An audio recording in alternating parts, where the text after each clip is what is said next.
Ustaz, waktu puasa pakai obat hirup ataupun obat tetes itu batal nggak ya puasanya?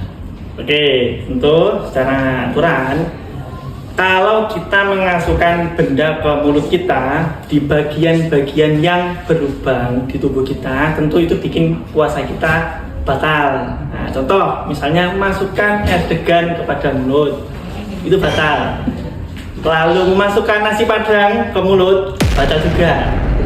Kemudian memasukkan mie ayam ketika promo 8.000 di hari Jumat, hari berkah, itu juga batal juga. Tapi batal nggak sih kalau kita menggunakan obat tetes di mata atau menggunakan obat hirup ketika kita mau flu? Nah, disinilah pentingnya kita untuk melihat kaidah fikihnya. Kunci utama batal atau enggaknya puasa itu ada pada istilahnya al-jauh, alias rongga tubuh bagian dalam yang menjadi jalannya keluar masuknya makanan. Prinsip dasarnya adalah sesuatu itu dianggap membatalkan puasa kalau masuk lewat lubang terbuka yang ada di tubuh dan bisa nyambung ke pencernaannya kita. Contohnya adalah mulut ataupun hidung. Nah, kalau nggak lewat dua lubang itu, aturannya beda lagi. Kalau konteksnya penggunaan obat tetes mata, penggunaannya itu pada dasarnya diperbolehkan. Alasannya adalah penggunaan obat tetes mata ini itu bisa dianalogikan serupa dengan penggunaan celak mata. Nah, penggunaan obat tetes mata diperbolehkan dan tidak membatalkan puasa karena lubang mata tidak memiliki jalur penghubung langsung sampai ke tenggorokan. Demikian pula yang dimasuki tenggorokan melalui perantara pori-pori tubuh, bukan melalui lubang mata.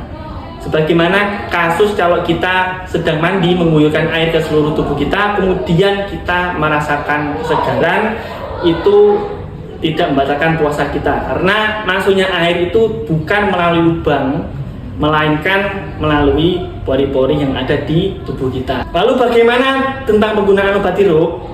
Biasanya kita menggunakan obat hirup itu ketika kita sedang sakit demam dan untuk meredakan gejala demam seperti hidung yang tersumbat.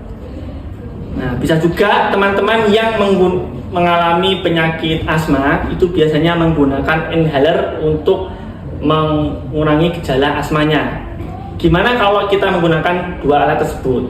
Syekh Abdurrahman Balawi dalam Bughyatul Mutarsyidin menyebutkan bahwa tidak dianggap membatalkan puasa aroma yang kita hirup, sebagaimana aroma asap kemenyan atau yang lainnya, yang terasa mencapai tenggorokan meskipun disengaja, karena bukan termasuk benda yang bisa membatalkan puasa. Jadi aroma tubuh itu aroma itu bukan termasuk yang membatalkan puasa. Itu tadi mengenai penjelasan mengenai batal nggak sih kalau kita menggunakan obat tetes mata ataupun obat hirup. Semoga bisa menjadi kita pembelajaran kita semua. Dan jangan lupa semangat puasanya.